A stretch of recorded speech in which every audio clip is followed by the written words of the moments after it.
Berlatar di negara asing, kisah akan berfokus pada seorang pria Tiongkok bernama Jun. Sudah 10 tahun sejak ia kehilangan istri dan kedua anaknya pada sebuah insiden ledakan yang membuat mereka semua tewas terbakar. Istri dan anak perempuannya berhasil diidentifikasi dan sudah dikuburkan dengan tenang, sedangkan jasad anak lelakinya belum ditemukan sama sekali. Sehingga selama 10 tahun ini, Jun terus bolak-balik kantor polisi untuk menanyakan terkait apakah jasad anak lelakinya sudah ditemukan atau belum. You gotta be patient to the country. Be patient to yourself. Tak seperti polisi di negara kita, aparat berwajib di negara asing ini kurang gercep dalam menangani sebuah kasus. Bahkan sering sekali terjadi kasus salah tangkap. Yang lebih parah lagi, mereka, para polisi di negara asing ini sering menjadikan korban sebagai tersangka dan justru malah membiarkan pelaku asli berkeliaran bebas di luaran sana. How many more next weeks?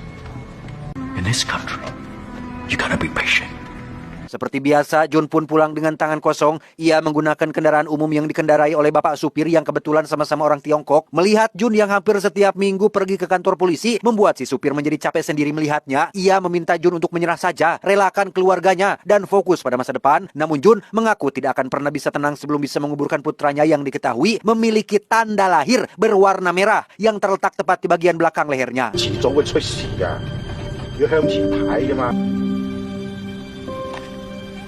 Jun sendiri tinggal di sebuah kota kecil khusus komunitas orang-orang Tiongkok. Ia mengelola sebuah tos serba kecil-kecilan yang terus dipertahankan sejak kehilangan keluarganya. Kebetulan hari itu sedang lumayan ramai pengunjung. Salah satunya adalah si Logai alias Lobagaya. Terlihat kaya raya tapi minta diskon, bahkan bersikap rese dengan merendahkan Jun. Beruntung ada pengunjung lain bernama Susan yang merupakan, mohon maaf, seorang wanita malam, atau supaya lebih sopan kita panggil saja wanita pengencerit. Ia memberikan diskon 50% khusus malam ini kepada siapapun yang mau mengusir si Logai itu keluar dari sana.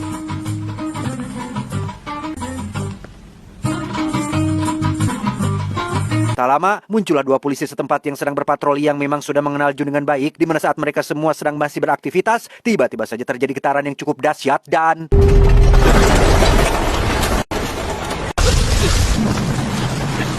1 jam sebelumnya, kita diperlihatkan dengan rumah aman yang dijaga ketat oleh 2 anggota khusus FBI. 3 anak kecil sempat melempari mereka yang dianggap hanya mengotori tempat ini saja, sampai akhirnya... Hey!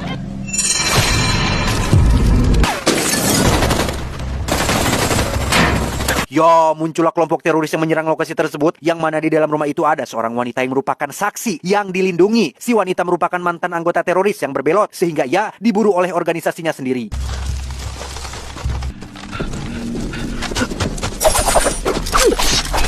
Ketika salah satu tentara memeriksa si wanita, ia sudah kabur menggunakan jalan belakang, sehingga ketika kelompok teroris itu berhasil menerobos masuk, mereka hanya menemukan beberapa pasukan khusus dan membiarkan sang kapten hidup untuk diinterogasi.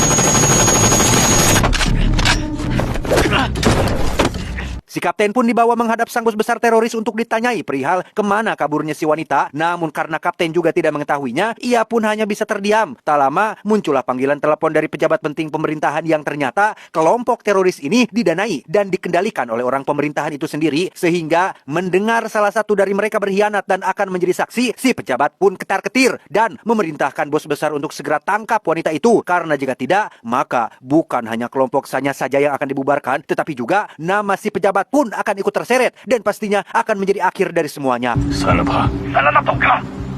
Si pejabat memberikan waktu 12 jam untuk si bos menangkap wanita tersebut, yang jikalau dalam 12 jam itu tidak berhasil, dengan sangat terpaksa si pejabat akan memutus komunikasi dan berhenti mendanai kelompoknya.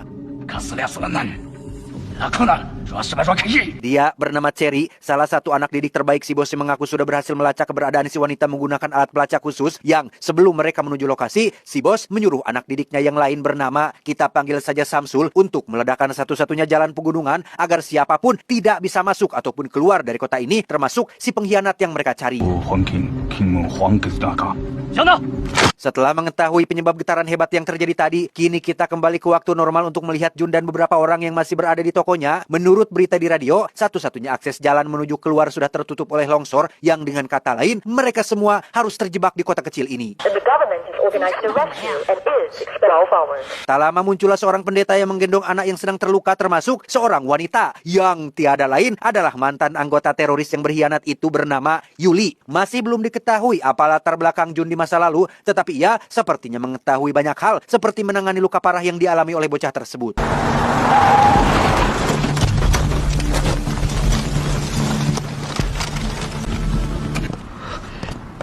Dan ya, muncullah kelompok teroris yang jumlahnya mungkin puluhan dan siap menyerang toko milik Jun. Merasa tidak punya salah dan tidak ingin terlibat dalam konflik ini, si Logai dan dua warga sipil pun memutuskan keluar untuk menyerahkan diri, tetapi... I'm not with them. I don't know them at all. I'm just passing through. Ya, Logai berhasil selamat setelah Jun menariknya ke dalam dan muncullah sang bos besar yang sangat disegani oleh seluruh anak buahnya. Hal itu terbukti ketika si bos duduk, seluruh anggota pun langsung berlutut sebagai bentuk rasa hormat mereka terhadap sang ayah.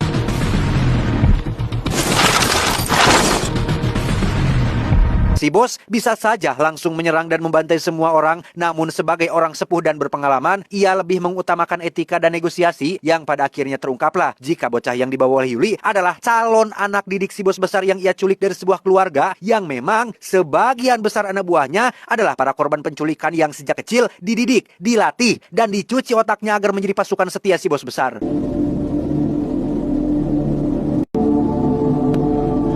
Sebagai sesama orang Tiongkok, si bos ingin menawarkan kesepakatan kepada Jun dan orang-orang agar mau menyerahkan Yuli dan bocah tersebut demi sekoper uang. Si bos memberikan waktu sekitar 3 menit saja untuk mereka memikirkannya yang jika waktunya habis, si bos dengan sangat terpaksa akan memakai cara kekerasan untuk mencapai tujuannya. Why haven't you handed over yet? 他说什么呢？我来知道。我们再坚持一下，拿条个东北长大来。 Tak ingin menyeret orang lain dalam masalahnya, Yuli memutuskan untuk menyerahkan diri dan diam-diam menyerahkan flash disk berisi bukti-bukti kejahatan kelompok ini kepada Jun, tetapi...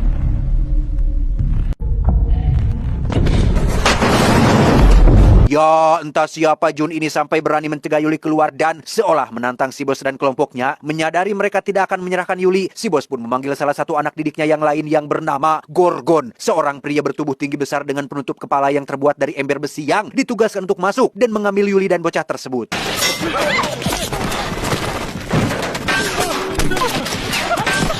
Karena kota ini dulunya adalah bekas zona peperangan, ada sebuah tempat perlindungan semacam terowongan rahasia di bawah toko ini, sehingga Jun segera menyuruh mereka semua untuk masuk ke bawah sana, sementara ia akan kembali ke toko untuk menyiapkan sebuah jebakan berupa tabung gas kecil dan paku yang dimasukkan ke dalam microwave.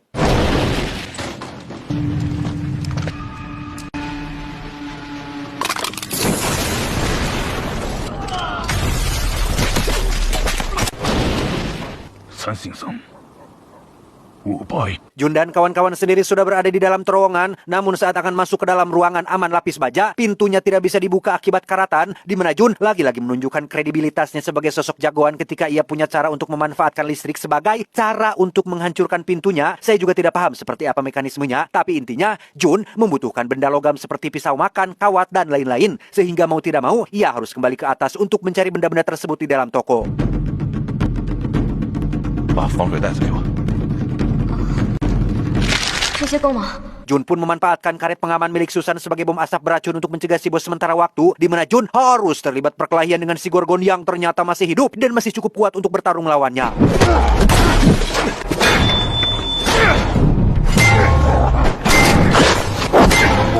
Dan ya, Jun melakukan beberapa serangan yang tidak mungkin dikuasai oleh orang biasa, namun Gorgon nampaknya juga sama kuatin dengan Jun, sehingga pertarungan berlangsung alot. Bahkan sempat jatuh korban jiwa saat satu warga sipil sok-sokan datang untuk membantu.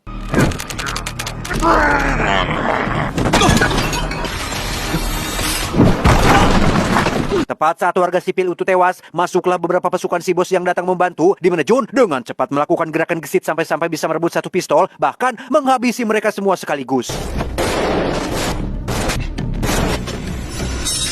Selesai membantai semua pasukan yang baru datang, kini saatnya Jun harus kembali menghadapi si Gorgon yang masih tegak berdiri. Menggunakan sebuah palu besar, Jun akhirnya berhasil menciderai satu persatu anggota tubuh si Gorgon sampai akhirnya...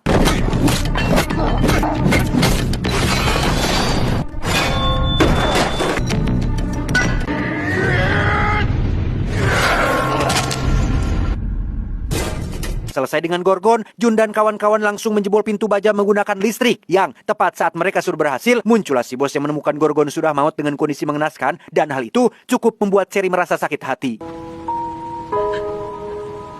Cherry sudah menganggap Gorgon sebagai kakak sendiri. Hal itu bukan tanpa alasan, karena sewaktu Cherry masih kecil dan terlantar, ia diambil oleh si bos besar untuk dirawat dan dididik. Orang kedua yang baik kepadanya adalah si Gorgon yang memberikannya buah Cherry. Sehingga melihat kakaknya sudah tiada, Cherry meminta izin si bos untuk maju sendirian dan akan menghabisi Jun dengan tangannya sendiri.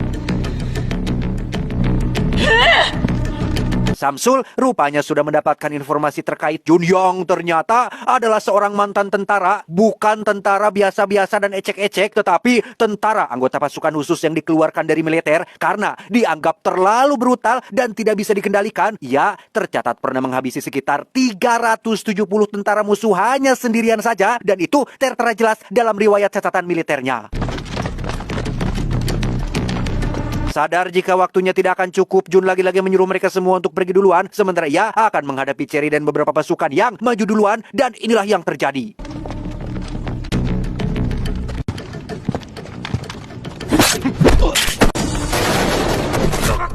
Ya, selain bisa menghindari tembakan, Jun juga tak segan-segan menghabisi musuhnya dengan cara yang brutal dan mematikan, yang setelah pasukan pengawal Cherry sudah tumbang, kini Jun harus menghadapi Cherry yang masih gadis ingusan untuk ia beri pelajaran.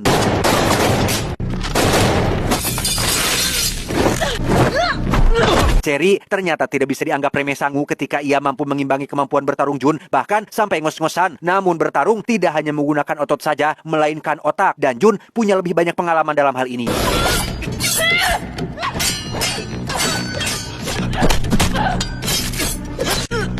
Saat Cherry sudah kalah itulah, ia diam-diam melepaskan 2 buah granat sehingga sempat pingsan. Jun akhirnya siuman dan langsung menyusul yang lain, di mana kini mereka benar-benar harus terjebak di terowongan ini setelah ada pintu lapis baja yang kali ini mustahil bisa dibuka. Mau kembali pun mereka tidak bisa karena jalan sudah tertutup reruntuhan ledakan. Namun si polisi tiba-tiba saja merasakan ada angin berhembus, dan itu tandanya ada jalan keluar di dekat mereka. Hampir semalaman mereka mencari jalan keluar sampai akhirnya berhasil muncul di atas sebuah tower yang tak jauh dari sana, yang ketika si Logai mengira mereka semua sudah bebas dan aman, tiba-tiba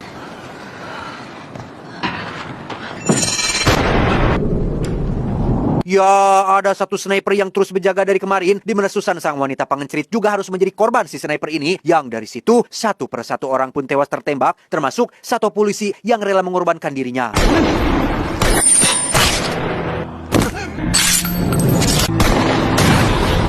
Pada akhirnya, yang tersisa hanyalah Jun, si polisi, Yuli, dan Pak Pendeta. Jun membawa mereka semua ke gudang tempat ia biasa menyimpan barang dan menyuruh ketiganya agar pergi duluan ke tempat aman. Dan inilah saatnya Jun menunjukkan kemampuan ia yang sesungguhnya. Jun dengan sengaja membiarkan bala pasukan masuk tanpa sadar jika Jun sudah menyiapkan serangkaian jebakan mematikan yang akan membuat mereka semua kena mental.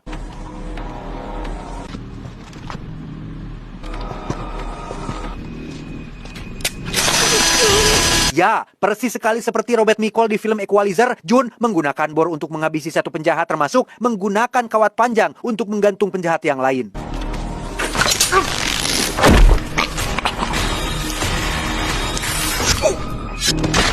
Dan, rasakan itu. Jun tampaknya adalah penggemar berat Robert Michael di Equalizer dengan meniru semua jebakan yang pernah dilakukannya.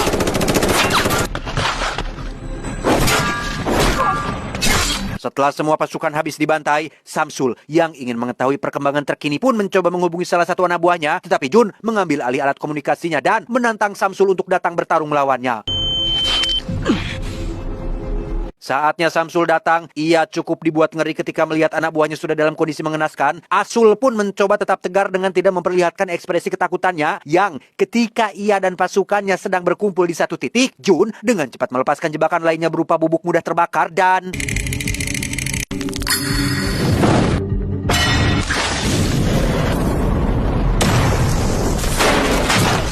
Samsul menjadi satu-satunya orang yang selamat dalam insiden barusan. Sesuai yang diharapkan, Samsul akhirnya bertarung langsung melawan si Jun dan